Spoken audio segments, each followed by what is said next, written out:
aujourd'hui, celle qui oppose la souveraineté solidaire au nationalisme excluant, le multilatéralisme à l'ostracisme. C'est le message adressé par Sa Majesté le roi Mohammed VI aux participants à la conférence intergouvernementale sur la migration à Marrakech. À exactement 10h20, le pacte mondial sur la migration a été adopté, document approuvé sans aucune objection et donc à l'unanimité des 159 pays prenant part à la conférence intergouvernementale, document baptisé désormais Pacte de Marrakech sur les migrations. Il y a 70 ans, jour pour jour, la Déclaration universelle des droits de l'homme a été adoptée par l'Organisation des Nations Unies fraîchement fondée, un texte qui reste aujourd'hui le document international de référence en matière de protection et de promotion des droits humains. C'est une icône de la chanson populaire marocaine, Hamid Zahir, qui nous a quittés ce matin. Le célèbre chanteur âgé de 82 ans a succombé à une longue maladie. Le défunt a été inhumé après la prière de Dohr cet après-midi à Marrakech.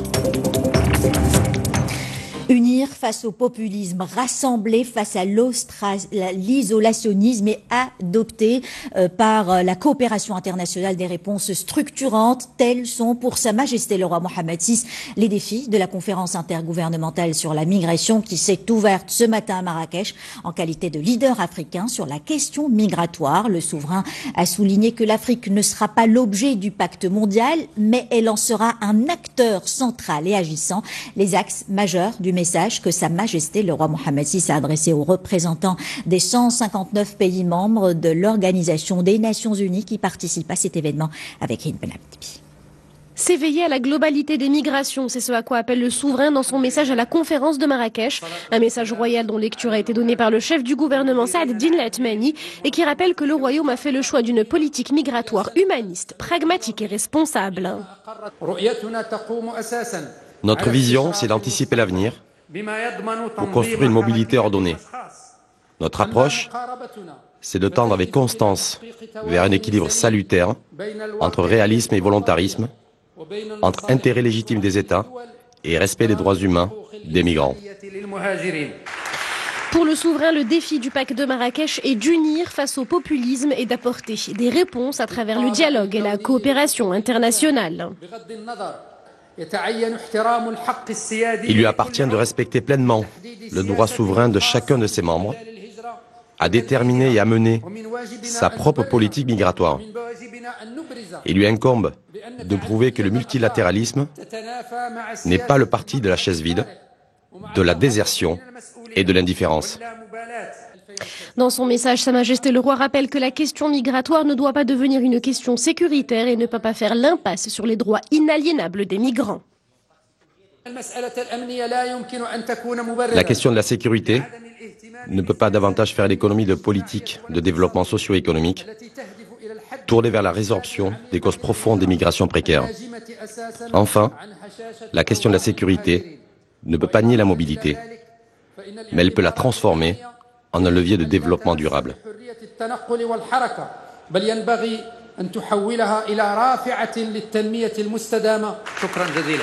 Le souverain souligne également que le pacte mondial n'est pas une fin en soi, mais avant tout un appel à l'action, un appel auquel l'Afrique répond d'ores et déjà présent. Le message de Sa Majesté, le roi Mohammed VI, a été chaleureusement applaudi par l'audience car il comporte des signaux forts en matière de traitement de la question migratoire. Les participants saluent aussi un discours qui revêt une importance particulière, d'autant plus qu'il se base sur la politique nationale migratoire mise en œuvre par Sa Majesté, le roi Mohammed VI, depuis 2013. Voici quelques réactions avec Mehdi Sofiane. Les participants à la conférence de Marrakech saluent la teneur du message royal. Membres de délégation, experts et représentants de la société civile soulignent l'engagement du Maroc et son intérêt pour la question migratoire. Nous avons suivi avec beaucoup d'intérêt le discours de Sa Majesté le roi Mohammed VI parce que c'est un discours visionnaire, c'était un discours très important et très motivant pour la communauté internationale et en particulier pour nous les Africains. Le Maroc, vu sa situation géographique et politique, est au cœur de ces sujets. Il a connu dans le passé beaucoup de migrations vers l'extérieur, mais aujourd'hui, reçoit énormément de migrants d'Afrique de l'Ouest en particulier et nous donne une leçon aussi de vie. Un engagement du Maroc concrétisé par l'adoption à l'unanimité de l'agenda africain pour la migration par la conférence de l'Union africaine en janvier 2018.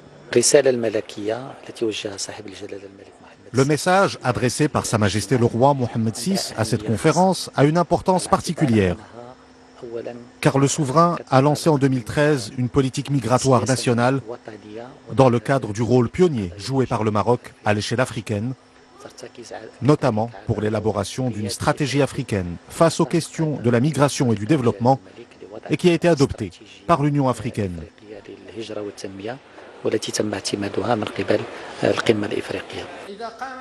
Les participants saluent également l'approche adoptée par le Maroc face aux questions migratoires, une approche basée notamment sur les valeurs d'humanisme et de solidarité.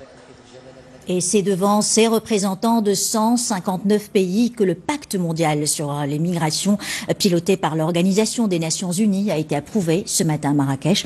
Plus concrètement, il s'agit d'un pacte qui est un opuscule de 40 pages, approuvé le 13 juillet dernier par l'Assemblée générale des Nations Unies. C'est un document complet qui vise à mieux gérer les migrations internationales, à relever leurs défis et à renforcer les droits des migrants tout en contribuant au développement durable. Samira Chouani.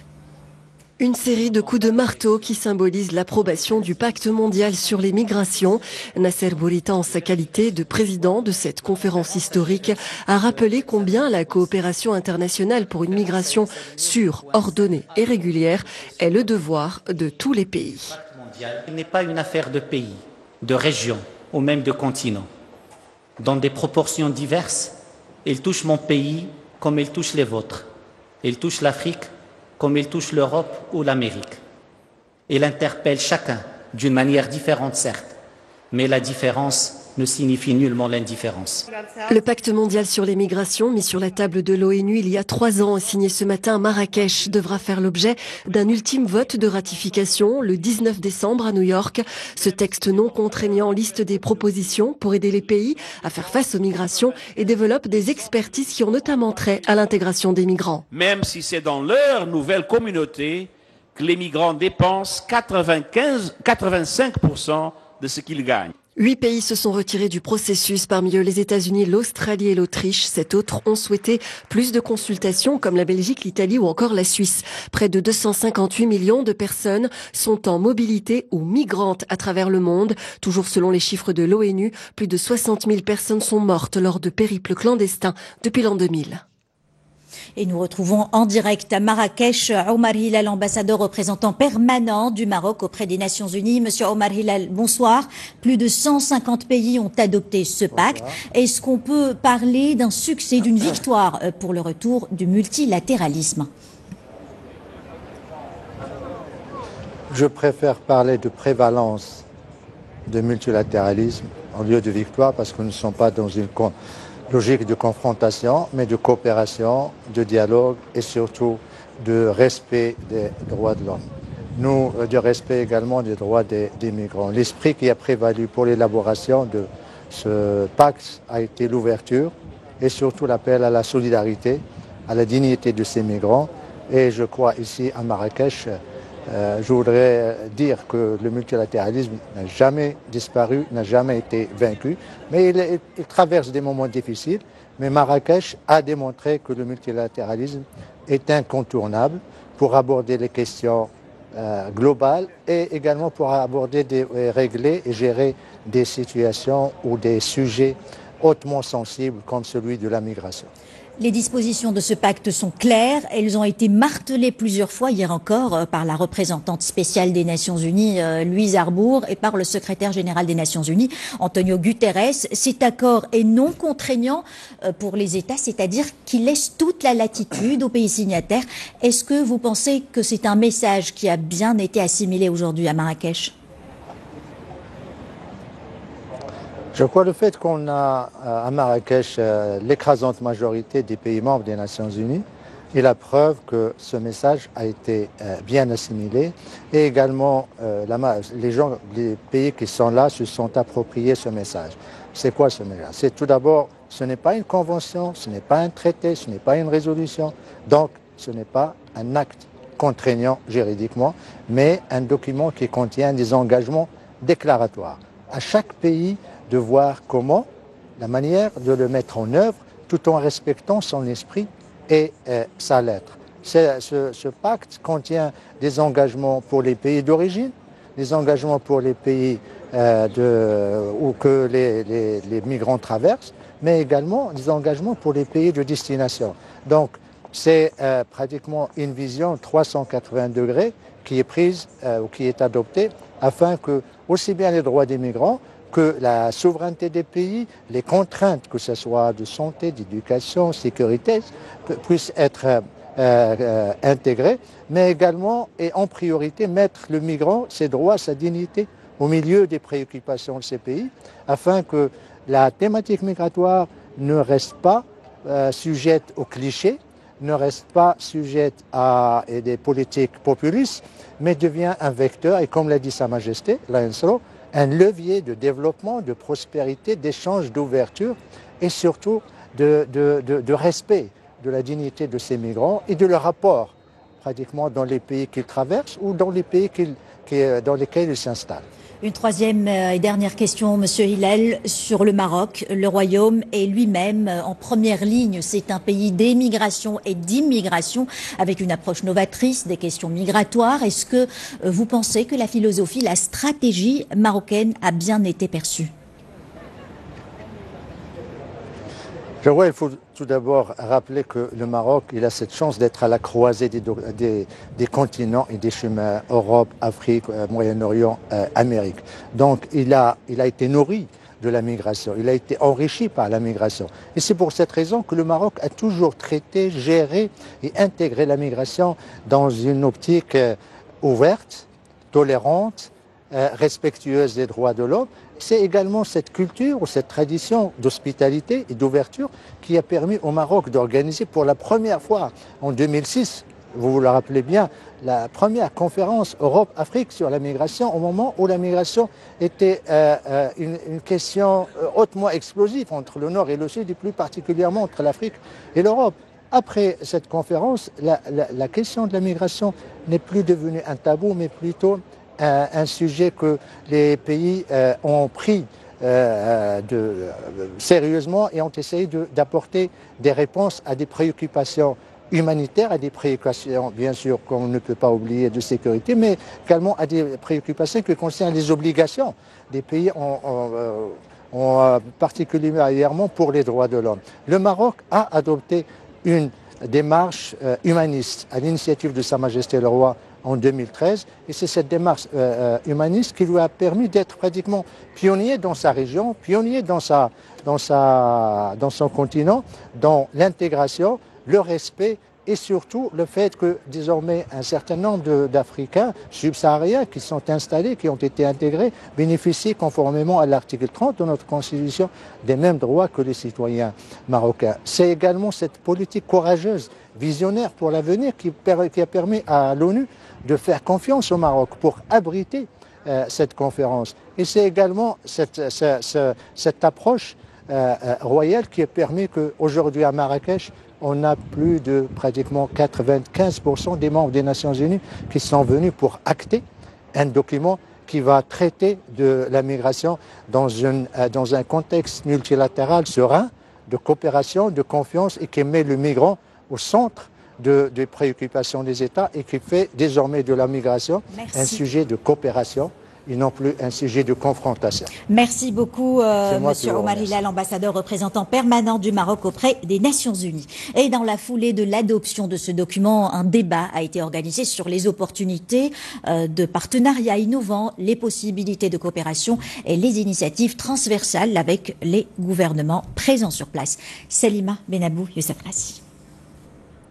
Déterminer les mesures concrètes pour réaliser les objectifs du pacte mondial. C'était le thème de ce dialogue organisé 1 heure à peine après l'adoption officielle du traité.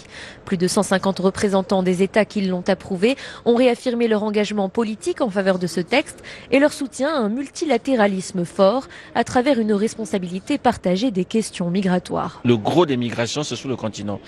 Et ce que je tenais à dire, c'est que le Maroc a porté la part essentielle de ce fardeau. est vraiment hommage à Sa Majesté qui depuis des années a donné des signaux positifs, a fait preuve d'une extrême générosité en régularisant la situation de ceux qui erraient ici au Maroc, qui n'avaient pas pu se rendre en Europe comme si l'Europe était un paradis. Aujourd'hui, c'est un moment important parce que c'est la réaffirmation du fait qu'on traite un défi global tous ensemble et pas chacun dans son coin, contrairement aux fausses bonnes solutions que certains prétendent détenir ici ou là, je pense aux absents. Non contraignant, le pacte repose sur des principes tels que la défense des droits de l'homme, des enfants, la reconnaissance de la souveraineté nationale et liste des propositions pour aider les pays à faire face aux migrations. Je pense que nous devons sérieusement prendre en considération que la coordination peut être efficace. Tout le travail des États sera justement de collaborer, de coopérer ensemble. Pas besoin d'un document contraignant pour cela. Ce texte doit encore faire l'objet d'un ultime vote de ratification le 19 décembre à l'Assemblée générale des Nations unies. Une étape purement formelle puisque la coopération internationale pour une migration sûre, ordonnée, régulière est déjà lancée. Le président du gouvernement d'Espagne, pays très concerné par la question migratoire, prend part à cette conférence. Pedro Sanchez a eu des entretiens avec son homologue marocain Saad El Othmani. Les deux hommes ont convenu de la nécessité d'œuvrer ensemble pour le traitement à l'origine de ce phénomène migratoire à travers le lancement d'une série de projets générateurs de revenus. Les détails avec Salima Benapou. Face aux défis migratoires, le Maroc et l'Espagne travailleront main dans la main. Le chef du gouvernement, Saad El Othmani, et Pedro Sanchez, président du gouvernement espagnol, ont affirmé la nécessité de coopérer à travers notamment la mise en œuvre de projets générateurs de revenus pour offrir une perspective d'avenir aux migrants dans leur pays d'origine. Le Maroc défend une migration sûre. Seule une migration ordonnée peut répondre aux phénomènes migratoires. C'est aussi une approche humaniste et c'est seulement grâce à une forte coopération que des solutions pourront être trouvées. Le chef du gouvernement a également rencontré Luis Alberto Castiglioni, le ministre paraguayen des Affaires étrangères. Le Paraguay soutient et appuie l'initiative marocaine d'autonomie. Pour rappel, le Parlement paraguayen a adopté une déclaration de soutien dans ce sens et nous continuerons de travailler pour que l'initiative marocaine d'autonomie se renforce.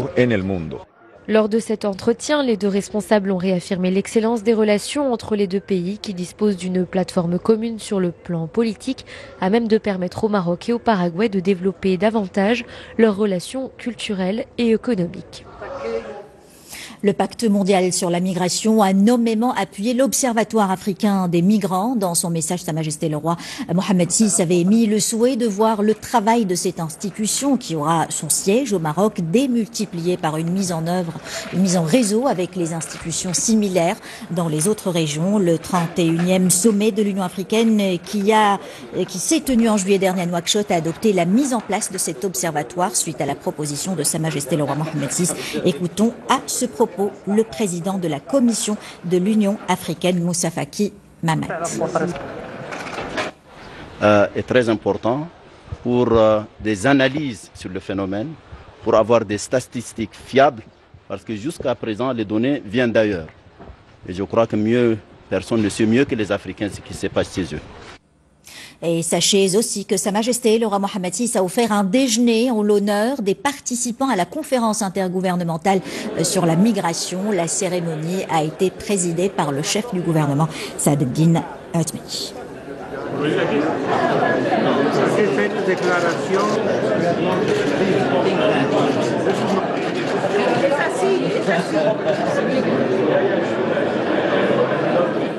Les Nations Unies qui parrainent ce pacte mondial sur la migration célèbrent un autre événement très important dans le sillage de ce texte. Il s'agit de l'anniversaire de la Déclaration universelle des droits de l'homme. Il y a 70 ans, jour pour jour, échaudée par l'infamie que fut la Première Guerre mondiale, l'Organisation des Nations Unies qui venait de naître avait adopté une liste des droits fondamentaux dont tout être humain sur Terre devrait pouvoir bénéficier. Mehdi Soufiane. C'est l'un des textes les plus importants du droit international. La célébration des 70 ans de la Déclaration universelle des droits de l'homme, le jour de l'adoption du pacte mondial sur la migration, est plus qu'un symbole. Nous célébrons ici ce 70e anniversaire car nous pensons que le Pacte mondial sur la migration est un document basé sur les droits de l'homme car il s'agit de respecter la liberté de circulation et de traiter les migrants de manière humaine. Il est très important de souligner que les victimes de trafic d'êtres humains doivent voir leurs droits respectés. Le trafic d'êtres humains est une violation des droits de l'homme. Un anniversaire célébré par l'institution onusienne et par les militants des droits humains du monde entier. La célébration de l'anniversaire de la déclaration est toujours un moment d'évaluation, un moment de réflexion et un moment de partage. Et aujourd'hui, nous voyons que les Nations Unies, le système des Nations Unies est présent aujourd'hui à Marrakech pour célébrer avec le Maroc, avec l'universalité, cette déclaration des droits de l'homme. La Déclaration universelle des droits de l'homme a été adoptée à Paris le 10 décembre 1948 pour représenter depuis une base juridique mondiale pour le respect des droits humains. Le pacte mondial de la migration qui a été adopté à Marrakech suscite aussi des réticences. Les adeptes du verrouillage des frontières, ce texte est donc pour les adeptes du verrouillage des frontières, ce texte est laxiste. Il constitue une menace pour la souveraineté des États.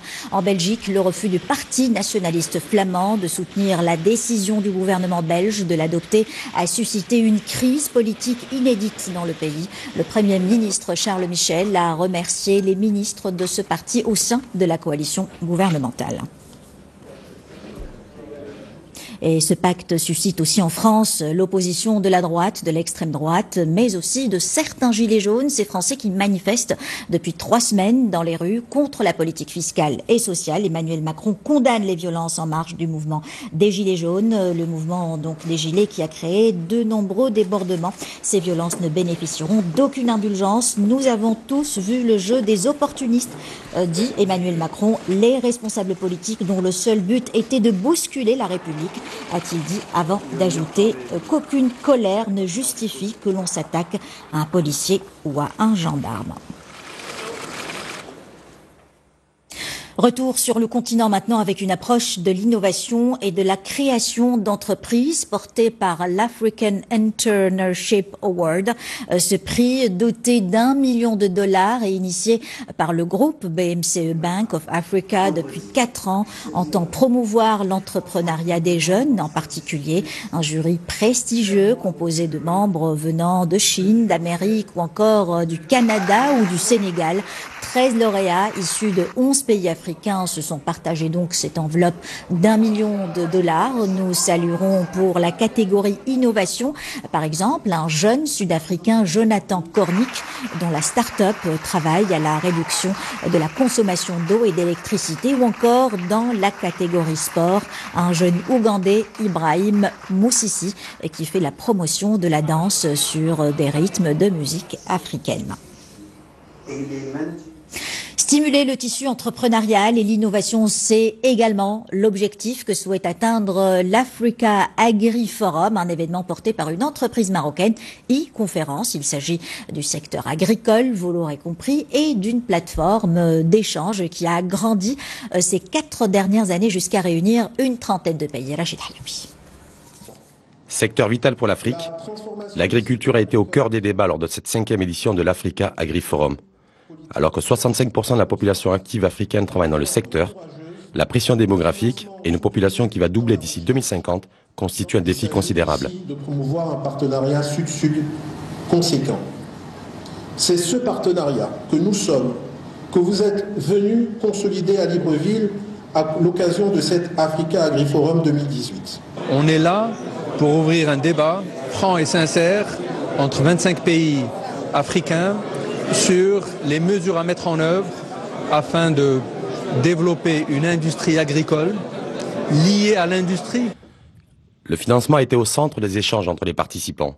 Inspirés du plan Maroc vert, les responsables politiques gabonais ont décliné leur stratégie agricole nationale et leur ambition de passer de 5 à 15% la part du secteur dans le PIB du pays à l'horizon 2020. C'est d'aider les banques africaines partenaires à présenter un très bon projet autour d'un projet agro-industriel, par exemple le cassava, le manioc ou le canne à sucre, etc. C'est comment le présenter d'une manière bancable pour qu'il soit accompagné par ce fonds. Depuis 2016, le Maroc a signé plusieurs accords de partenariat agricole avec de nombreux pays africains. Après le Sénégal, le Mali, la Guinée-Conakry, le Gabon est le 4e pays du continent à bénéficier de l'expertise technique et financière du Royaume. Et puis cet acte de solidarité initié par l'association Aide et Action 2M, une soixantaine de personnes souffrant de cataracte ont bénéficié d'opérations chirurgicales gratuites. Elles sont toutes prises en charge. Elles sont issues de plusieurs régions enclavées de tout le Maroc. Elles ont donc été entièrement prises en charge dans une clinique privée à Casablanca.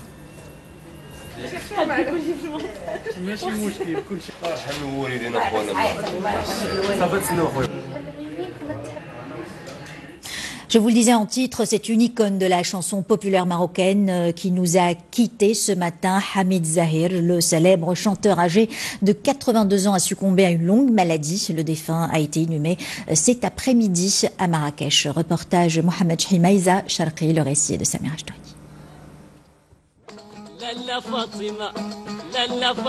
Cette chanson et son sourire légendaire resteront à jamais gravés dans la mémoire des Marocains. Icône de la chanson populaire, Hamid Zahir s'en est allé ce matin à l'âge de 81 ans après un long combat contre la maladie. Après les prières de l'Asr et du mort, le cortège funèbre s'est dirigé vers le cimetière Babdoukala où la dépouille du défunt a été inhumée dans un climat de recueillement et de piété. Les obsèques se sont déroulées en présence des membres de la famille et des amis du regretté. Hamid Zahir, que Dieu ait son âme, était le frère et l'ami de tous. C'était un grand. Il a laissé un vide à Marrakech. C'était un homme bon et un artiste remarquable. Une personne unique en son genre. Il nous manquera.